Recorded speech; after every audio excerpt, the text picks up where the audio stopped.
Ó, hoje eu vou trazer um vídeo completamente novo aqui pra live. Um canal que eu nunca vi na minha vida, mas o título me chamou a atenção. Ó o CEP, lá vem. Olha o início do vídeo. Vídeo do canal fake do Selbit, ele que adora enigmas, pode ser interessante. Opa, fala Kingão, lá vem. Fluminense me deixou triste. Poderíamos chegar na final, mas não deu. Realmente é outro nível. Os caras estavam jogando mal no campeonato, foram lá e compraram uma joia do Fluminense por 58 milhões de libras. Tá muito grande mais já esse caro que o comentário, elenco Kingão. todo do Fluminense. Kingão. E hoje saiu a notícia que o Kingão. Arias tá indo pra Inglaterra. Kingão. Tu triste cidade, deixa eu participar da parada da Dominos pra ficar menos triste. Kingão, pera aí. Você fala muitas coisas sobre o Fluminense, sendo que só você torce pro Fluminense, Kingão. E aí você fala, não, aconteceu não sei o quê. Ah, o jogador não sei o que lá. Ninguém sabe quem são essas pessoas, ô Kingão. Ninguém sabe o que você tá falando. Só você que torce pro Fluminense aqui, mas ninguém. Tem mais algum outro torcedor do Fluminense aqui? Não tem, cara. Só tem você. Aí você bababi, bababababá, ninguém sabe o que você tá falando, cara. Já sabe quantas abelhas cabem dentro de um Uno com escada? Não sei. Toma. No século XVIII, um grupo de bandeirantes liderados por um homem chamado Bento José de Souza afirmou ter visto uma descoberta impressionante no sertão da Bahia, Lá vem. uma cidade antiga, abandonada com traços de civilizações desconhecidas. Na A Bahia? história chegou até a Pô, mas parece meio romano isso? Biblioteca Nacional do Rio de Janeiro por meio de um misterioso documento, conhecido como Manuscrito 512. Esse manuscrito foi escrito por volta de 1753 Tá. em português arcaico e descreve em detalhes a suposta cidade Olha encontrada. lá a cidade, cara. Ruas Olha lá a cidade. Tá, ó, tem arquitetura aqui, né? E tem aqui, ó, um característico cacto. largas, praças, arcos de pedra, uma estátua de um homem apontando para o norte, inscrições em língua desconhecida, moedas de ouro e prata e uma arquitetura que lembraria o estilo greco-romano. Os autores afirmavam que a cidade estava deserta, coberta por vegetação e com indícios Já de que teria tava sido abandonada há muito tempo. O documento despertou a curiosidade de estudiosos, historiadores e aventureiros. Durante o século XIX, o próprio Império Brasileiro organizou expedições em busca da cidade misteriosa, incentivada pela possibilidade de descobrir coisa vestígios de do uma Cid civilização Gonçalves. pré-colombiana altamente desenvolvida. A mais famosa dessas buscas foi liderada por Francisco José de Lacerda, mas não obteve nenhum sucesso. Tá. Até hoje, o local exato descrito no Nunca documento ouvi falar nunca sobre foi isso. encontrado. Alguns estudiosos acreditam que a narrativa pode ser fruto de exageros, equívocos ou até mesmo uma criação literária inspirada em ruínas indígenas ou formações rochosas naturais. Outros apontam para a possibilidade de que os bandeirantes tenham realmente encontrado vestígio de alguma Alguma antiga chance? ocupação. Alguma chance de ter uma cidade perdida, tipo Machu Picchu, assim, uma cidade perdida no interior da Bahia? Talvez de civilizações indígenas mais complexas do que se imaginava na época, e interpretado de forma equivocada com bases nas suas referências europeias. Tá. Será que é verdade? No interior- Ó, esse foi o primeiro.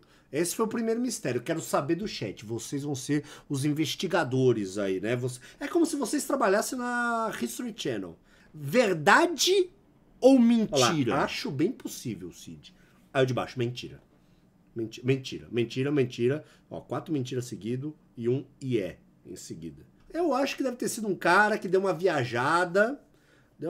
Falou, vou dar uma zoada aqui, fazer um manuscrito, e aí vou mandar lá pra Portugal e os caras vão acreditar, esses otários. No interior do Rio Grande do Sul, a pequena cidade de Cândido Godói guarda um fenômeno que intriga cientistas e curiosos há décadas. Com pouco mais de 6 mil habitantes, o município ficou conhecido por ter uma taxa altíssima de nascimento de Nunca ouvi gêmeos, falar. Cândido especialmente Godói? na localidade da Linha de São Pedro. Em determinados períodos, essa taxa chegou a ser 10 vezes maior do que a média mundial. A Caralho! primeira explicação buscada por pesquisadores foi a genética. Cândido Godói é um local com forte presença de descendentes de imigrantes alemães. Tá. Casamentos entre famílias próximas ao longo das gerações podem ter concentrado certos genes, Mudou o o que DNA. explicaria o aumento nos casos de gêmeos, especialmente os Porra, esses gêmeos aqui, ó. Um usa uma barbicha só pra não ser confundido com o irmão.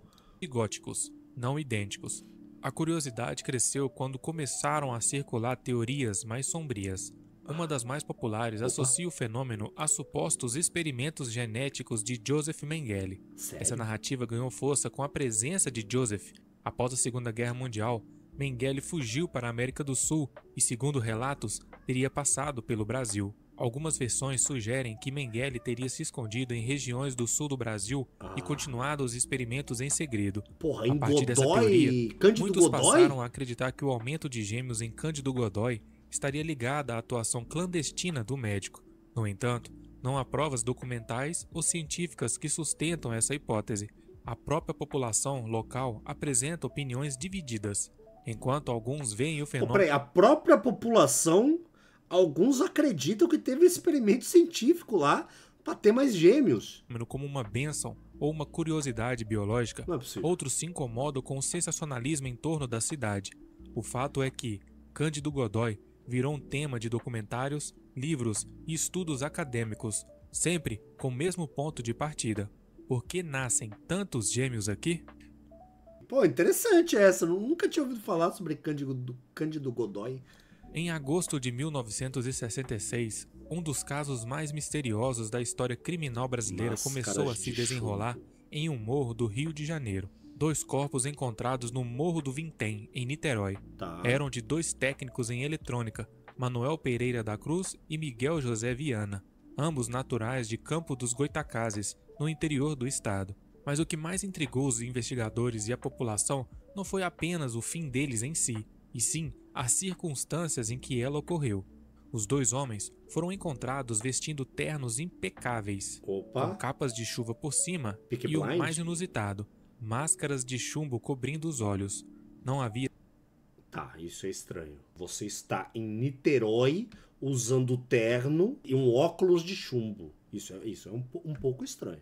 sinais claros de violência, luta ou qualquer marca visível que indicasse o que teria causado o fim deles. Ao lado dos corpos foram achadas garrafas vazias, um pacote com 2 toalhas e um bilhete escrito à mão com a seguinte mensagem: 16h30, estar no local determinado.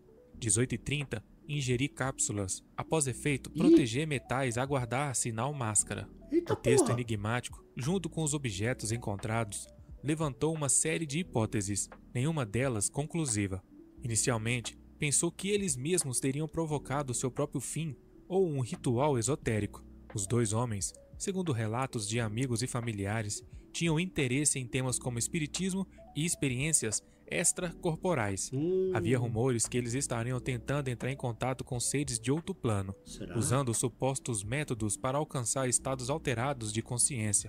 A polícia considerou várias possibilidades, já que o bilhete mencionava cápsulas, mas nenhuma substância tóxica foi confirmada na autópsia. Outra linha levantada é que haveria a possibilidade de que os 2 foram enganados. Olha o Fluminense aí, Kingão! Fala do Fluminense aí! Muito legal brigar com o Kingão, mas bem melhor discordar de você, bora meu flusão. Kim KPGzão tricolor, muito obrigado pela mensagem. Por alguém que lhe vendeu falsas cápsulas com a promessa de uma experiência transcendental. Mas essa hipótese também nunca foi comprovada. Olha lá, tem uma teoria então que alguém vendeu uma cápsula, falou, não, vocês vão conseguir conversar com ET, e pá, é só tomar esse negócio no horário certo, botar uma máscara de chumbo e no final das contas morreram. Apesar das investigações, reportagens e até livros escritos sobre o caso, parece meio Homem de Preto explicação mesmo, oficial né? e definitiva foi apresentada. Até agora, a melhor história foi a terceira, foi essa de agora. Pra mim, o enigma mais forte. No interior da Paraíba, às margens do rio Ingá, encontra-se um dos maiores mistérios arqueológicos do Brasil, a Pedra do Ingá. Ela é uma grande formação rochosa, coberta por inscritos rupestres, misteriosos que intrigam estudiosos há mais de 2 séculos. A rocha principal tem cerca de 24 metros de comprimento e está coberta por símbolos entalhados diretamente na sua superfície. As figuras são variadas, espirais, formas... Cara, na moral, eu que sou uma pessoa inteligente, mas vocês aí que são ainda mais inteligentes, só da gente olhar, às vezes já dá pra sacar alguma coisa, né? Eu já consegui achar aqui, ó, um biscoito Scooby. Aqui tem um lagarto, claramente um lagarto. Aqui tem um ET. Aquele ET do... Puta, aqui é muito um ET, velho. Então, se parar pra analisar, encontra. geométricas, linhas curvas, além de desenhos que lembram animais, astros e instrumentos desconhecidos. O mais curioso é que ninguém sabe exatamente o que esses símbolos significam, ou sequer quem os fez. A origem dessas inscrições permanece um enigma. Há pesquisadores que sugerem que foram feitas por povos indígenas pré-coloniais, mas nenhuma tribo conhecida até hoje foi capaz de produzir esse tipo de escrita. Outra hipótese é que elas seriam parte de um sistema de comunicação simbólica relacionado a práticas religiosas ou astronômicas. Não pode ser só um bêbado? A posição de algumas figuras sugerem possíveis alinhamentos com solstícios e fases da Lua, o que reforça a teoria que poderiam representar um calendário solar ou mapas celestes. Há também teorias mais ousadas, como a de que a Pedra do Ingá seria uma obra de uma civilização desaparecida, ou até mesmo de seres de outros planetas. Até hoje, os arqueólogos não encontraram ferramentas, vestígios humanos ou restos de aldeias próximas que possam explicar como, quando e por quem as inscrições foram feitas. Essa foto é foda, tá? A Pedra do Ingá foi boa também, mas a máscara de chumbo ainda tá ganhando. Em maio de 1986, o espaço aéreo brasileiro foi palco de um dos episódios mais enigmáticos da história da aviação nacional. Conhecido como a Noite Oficial dos OVNIs, o evento envolveu 21 objetos voadores não identificados, detectados por radares e observados a olho nu por pilotos civis e militares em diferentes pontos do país. Naquela noite, os controladores de tráfego aéreo começaram a captar sinais estranhos no radar na região sudeste, especialmente nos estados de Rio de Janeiro e São Paulo. Isso é Starlink, Cid. Não, estamos falando de 86, pô. Os objetos apresentavam movimentos incomuns, como mudanças bruscas de direção, velocidade acima do normal e comportamento imprevisível. Em resposta, a Força Aérea Brasileira enviou caças F-5 e Mirage para tentar interceptar os alvos. Os pilotos envolvidos relataram situações incomuns. Alguns disseram ter visto luzes que perseguiam e depois desapareciam repentinamente. Caralho, se isso aqui for uma imagem, né? Só tô no avião, sou piloto de avião e vejo um negócio desse aqui, cara, eu acho que eu me cago nas calças. Outros relataram objetos que voavam em formação e subiam em altíssima velocidade. Um dos caças chegou a travar o alvo no radar, mas não conseguiu se aproximar.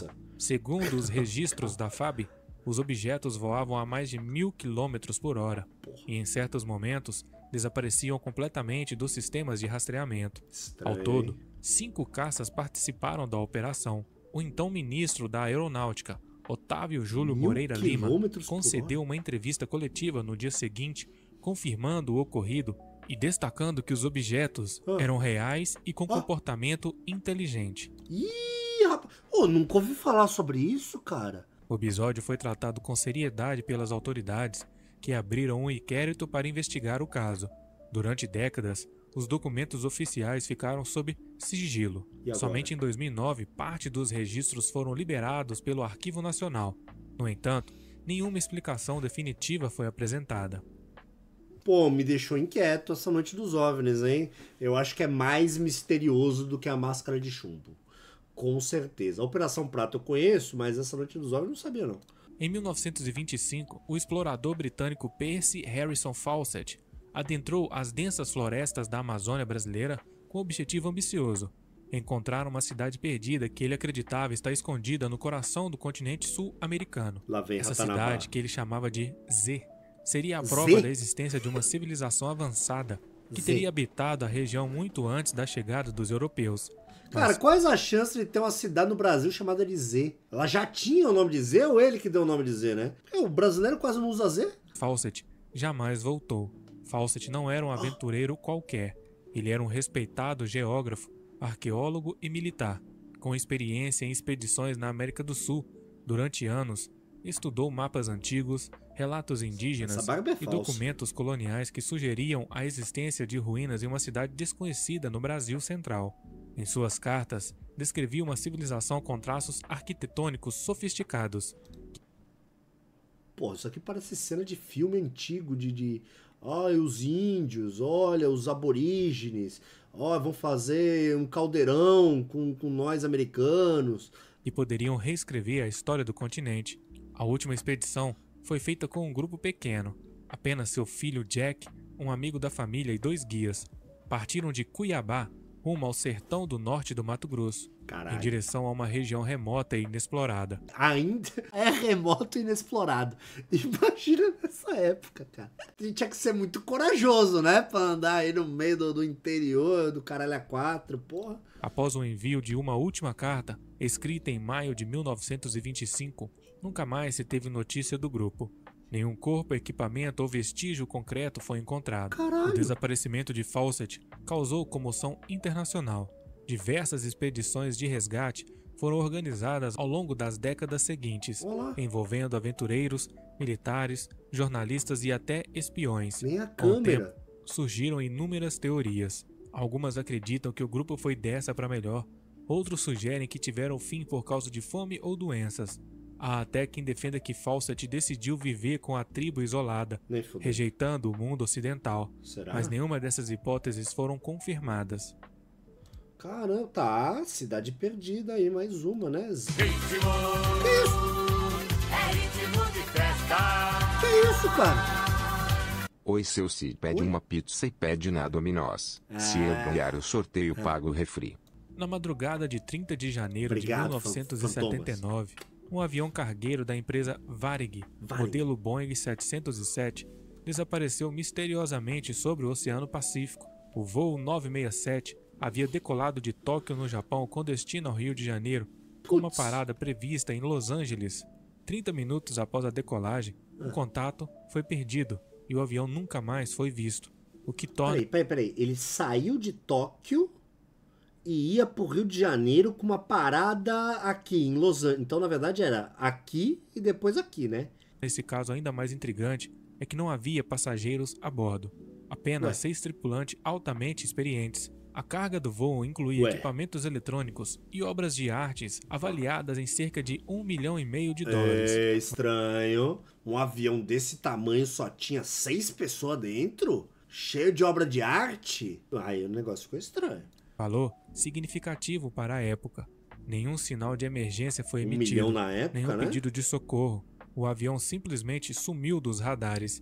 As autoridades japonesas e americanas mobilizaram buscas imediatas, envolvendo navios, aeronaves e vigilância marítima. Contudo, nenhum destroço, mancha de combustível ou evidência foi encontrada. Alguém comum mesmo em acidentes no mar. Com o passar do tempo, surgiram diversas teorias. Alguns especialistas consideram a possibilidade de falha técnica súbita, como despressurização ou pane elétrica total. Vocês são inteligentes aí, inclusive tem cara aí do chat que é piloto de avião, tá? Temos aí um seguidor que é piloto de avião.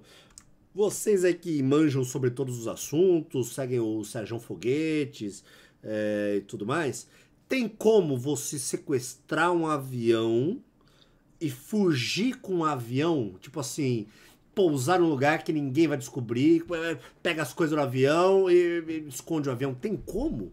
Porque eu acho que é quase impossível, né, mano? Outros cogitaram um incêndio a bordo, que poderia ter incapacitado... Tem, Cid, é só trocar a cor dele. Tá, temos um especialista em GTA por aqui. Cid, pergunta pro Celso Portioli. Não, ele é especialista em torre, né? Citada a tripulação antes de qualquer reação, mas nenhuma hipótese explicava a ausência de qualquer traço físico. Há também conjecturas mais ousadas. Cara, uma das mais faladas na época foi de que a carga, por conter material valioso e sensível, pudesse estar ligada a alguma operação clandestina, como contrabando ou espionagem, e que o desaparecimento não teria sido acidental. Outra teoria é que o avião teria sido abatido, propositalmente ou por engano, por alguma força militar, hipótese também que nunca foi confirmada. Aí teria registro. Diferentes de outros acidentes aéreos, em que partes do avião ou caixas pretas são recuperadas, nesse caso, nada foi encontrado. O caso permanece como um dos maiores mistérios da aviação brasileira e mundial, alimentando dúvidas até hoje. Toda vez que eu vejo a Varig, eu lembro da história do meu pai. Quando eu era pequeno, sei lá quantos anos eu tinha, 6, 8 anos de idade, meu pai pegou o avião da Varig e roubou a prataria da Varig, porque naquela época os caras davam pra você comer garfo e faca de verdade, e era um garfo e faca chique. Meu pai pegou, botou e levou embora, roubou. E tinha na minha casa um garfo e faca com o símbolo da Varig, né? E aí eu questionei meu pai, ao vivo, em live, e ele falou, não, eu não roubei, eu peguei emprestado. Só que quando eu fui devolver, a empresa já tinha falido. Entre os anos de 1977 e 1978, moradores do interior do Pará, especialmente das cidades Colares e Vigia, começaram a relatar acontecimentos fora do comum.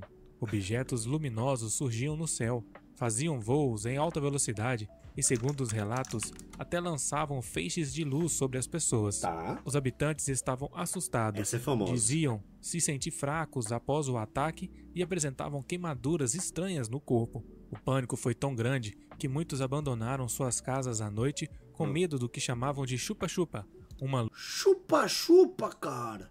luz que supostamente sugava energia vital. Diante da pressão popular e do aumento dos relatos, a Força Aérea Brasileira decidiu agir. Foi criada então a Operação Prato. Ó, vou falar. Vou ter que falar. Os caras não levam a sério as coisas de OVNI no Brasil por causa disso. Tá vendo? É o chupa-chupa, é o ET de Varginha, só tem uns nomes esquisitos. Até Operação Prato também é um nome engraçado. Só tem codinome ruim, cara. Quando fizeram os codinomes assustador, umas coisas pra pessoa ficar com medo e não dar risada, a galera vai respeitar. Ninguém respeita o ET de Varginha, cara. Pô, virou chacota, um negócio super sério, a parada. Virou chacota. ET Bilu, cara. ET Bilu. Não dá pra respeitar o ET Bilu também, não. Esse aí não precisa respeitar, não. Missão oficial para investigar os fenômenos da região. Liderada pelo capitão Uirangê Holanda, a equipe militar passou meses no local documentando os acontecimentos. Usaram câmeras fotográficas, filmadoras e equipamentos de medição para tentar entender o que estava acontecendo. Durante a operação, os próprios militares afirmaram ter presenciado objetos voadores não identificados, um comportamento que desafiava as leis da física conhecida. Fotografias e anotações foram feitas. Mas as fotografias na época também, né? São uns borrão assim, daí o cara na internet fala assim, mas por que não tá em 4K? Né? Daí complica, ó, o cara do chat aí. Se você conhece o ET de Mirassol, tá vendo? Como é que eu vou respeitar o ET de Mirassol? Não dá, né? E dezenas de testemunhos foram coletados. No entanto, apesar da grande quantidade de dados, os documentos oficiais divulgados anos depois não apresentavam uma explicação conclusiva. O caso foi arquivado e permaneceu em sigilo por quase 2 décadas. Em 1997, o capitão Uirangê Ó a camiseta dele. Quem é que já assistiu? Arquivo X. I want to believe. concedeu uma entrevista afirmando que a equipe realmente havia testemunhado coisas inexplicáveis e sugeriu que havia mais informações do que as que foram divulgadas ao público. Até hoje, a Operação Prato é considerada a maior investigação oficial de OVNIs já registrada por um governo e desperta o interesse de ufólogos do mundo inteiro, e o caso continua sem explicação clara. Tá aí, Operação Prato, né? Bem famosa, bem famosa. Tesouro de Ilhabela. Eu conheço essa história é boa. Ilhabela, uma ilha localizada no litoral de São Paulo, é conhecido por suas praias paradisíacas e natureza exuberante. Mas por trás de sua tranquilidade, a ilha guarda um mistério que intriga historiadores e caçadores de tesouros há séculos. Os caras explicaram toda a Operação Prato, uma das operações mais sérias sobre o assunto. O comentário do chat é famoso caô. Tá vendo, cara? Não dá pra respeitar, velho. As paradisíacas e natureza exuberante. Mas por trás de sua tranquilidade, a ilha guarda um mistério que intriga historiadores e caçadores de tesouros há séculos. O suposto tesouro escondido pelo pirata inglês Thomas Cavendish, no século XVI. As lendas locais falam sobre um grande saque que Cavendish teria feito nas costas brasileiras e que durante sua passagem por Ilhabela, ele teria escondido parte da sua fortuna na ilha. Thomas, um corsário inglês, ficou famoso por suas expedições pelo Atlântico, saqueando navios espanhóis e portugueses. Ele foi um dos primeiros a navegar em torno do mundo, e sua fama de pirata o precedia, especialmente após ter atacado fortemente as colônias espanholas no continente americano. Um dos pontos mais discutidos é que Thomas teria se deparado com o litoral brasileiro, onde possivelmente teria escondido uma parte do seu tesouro após um ataque a um navio espanhol. Desde então, muitos acreditam que ele teria enterrado uma grande quantidade de ouro, prata e joias em algum lugar na ilha.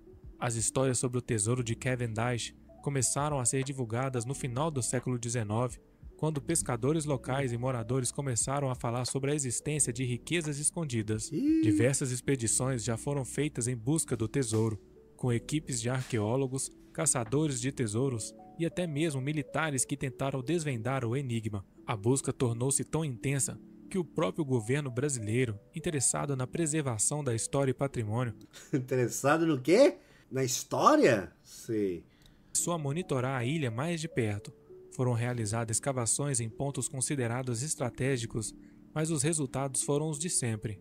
Nenhuma pista sólida sobre a localização do tesouro. Pô, será? Existe a possibilidade de você estar na praia Ilhabela e tropeçar numa caixa cheia de moeda de ouro? Muito difícil. Esse aqui acho que é balela. Em 1996, um dos casos mais famosos envolvendo OVNIs e seres extraterrestres no Brasil ocorreu na pequena cidade de Olha ele Varginha, aí, ó. em Minas Gerais. Pô, o caso do ET de Varginha é uma coisa bizarra, cara. Pô, quem tem aí os seus 35, 40 anos, 35 mais, eu acho, pô, vai lembrar do Gugu, né? Falou de ET de Varginha, automaticamente você vai lembrar do Gugu. E aí, cara, esse caso foi tão presente na televisão aberta brasileira, por tanto tempo, por tantas semanas, que acabou virando uma palhaçada, né? Porque os caras, mano, era tanta maluquice que os caras noticiavam sobre isso. Conhecido como caso de Varginha, o incidente gerou uma onda de especulações, teorias conspiratórias e investigações que até hoje permanecem sem uma explicação definitiva. O que aconteceu naquela noite, quando os moradores da cidade afirmavam ter visto uma criatura misteriosa, ainda é um mistério. Na noite de 20 de janeiro de 1996, 3 meninas que estavam... Ó, e eu vou falar, hein? Até hoje, as meninas batem o pé que realmente viram. E esse aqui eu acredito. No chupacu, vou esperar ele vir na minha casa. Brincando no bairro Jardim Andere, em Varginha, afirmaram ter visto uma criatura estranha, com a pele marrom avermelhada, olhos grandes e uma cabeça desproporcional. A descrição também lembrava os clássicos Greys, o tipo de extraterrestre popularizado por filmes e teorias da conspiração. Assustadas, as meninas correram para casa, e dias depois, outras testemunhas começaram a relatar avistamentos de uma criatura semelhante na região. Olá. A história tomou proporções ainda maiores quando militares, supostamente envolvidos com uma operação secreta, foram enviados para a cidade. O exército brasileiro, em resposta a essa alegação, negou qualquer envolvimento com o caso, mas rumores de que teriam capturado a criatura e levado para uma instalação militar logo começou a circular. Tinha americanos em Varginha, apareceram misteriosamente fazer turismo em Varginha, né? Assim que aconteceu o caso. Essa história aqui, mano, você vê num documentário sério sobre ela é meio esquisita mesmo. Além disso, houve relatos de que outros objetos estranhos foram encontrados em áreas próximas, como um disco que teria caído e sido recuperado por autoridades. O governo, por sua vez, se manteve calado sobre o caso, o que alimentou ainda mais o mistério. Para alguns, o silêncio das autoridades indicam que havia algo muito maior do que uma simples confusão com um animal exótico ou uma falsa percepção por parte das testemunhas. Isso gerou... Peraí, só uma pausinha aqui, ó. Cabeça grande e olhos vermelhos? Claramente é o Cid Chapado. E o Sepp dando risada, né? Moderação... o Sepp tá dando risada? Não vou nem falar nada, então. Gerou uma grande quantidade de especulação, com teorias que variam de uma simples confusão até o encobrimento de um contato real com seres de outro planeta. Fala, chat. Cid disse que ia esperar o chupacu na casa. Disse. Tem gente que só que acredita em qualquer coisa, tem gente que só acredita vendo, tem gente que só acredita sentindo. O caso ganhou notoriedade internacional, com a imprensa cobrindo amplamente os relatos. Diversos pesquisadores e ufólogos chegaram a Varginha para investigar o que realmente aconteceu. A falta de resposta clara por parte das autoridades e o interesse contínuo de ufólogos também manteve a história viva até os dias de hoje. E você? Conhecia todos esses mistérios? Não. Responda nos comentários. Se gostou do vídeo, se inscreva no canal e curta o vídeo para mais vídeos como esse. Tá aí, Chave do Ser é o nome do canal, o vídeo Maiores Enigmas do Brasil que ninguém consegue explicar. Interessante, hein? Gostei, achei legal. Fala, Kingão. Cid, você conhece a história do verão da lata no RJ? Conheço. Em 87 um navio estava traficando maquinha de altíssima qualidade escondidas em latas. A marinha parou o navio e para não serem pegos eles jogaram o carregamento na água. Durante todo o verão apareciam latas de maconha da Boa nas praias do RJ. A galera ia pra praia pra procurar lata. O Rio de Janeiro é maravilhoso. Conheço, não só conheço, como meu pai tem algumas histórias sobre isso. Várias latas vieram parar em Santos, Guarujá, né? No litoral de São Paulo aí, muita lata veio. Meu pai conhece amigos. Chamando todos os cornos. Chamando todos os cornos. Chamando todos os cornos.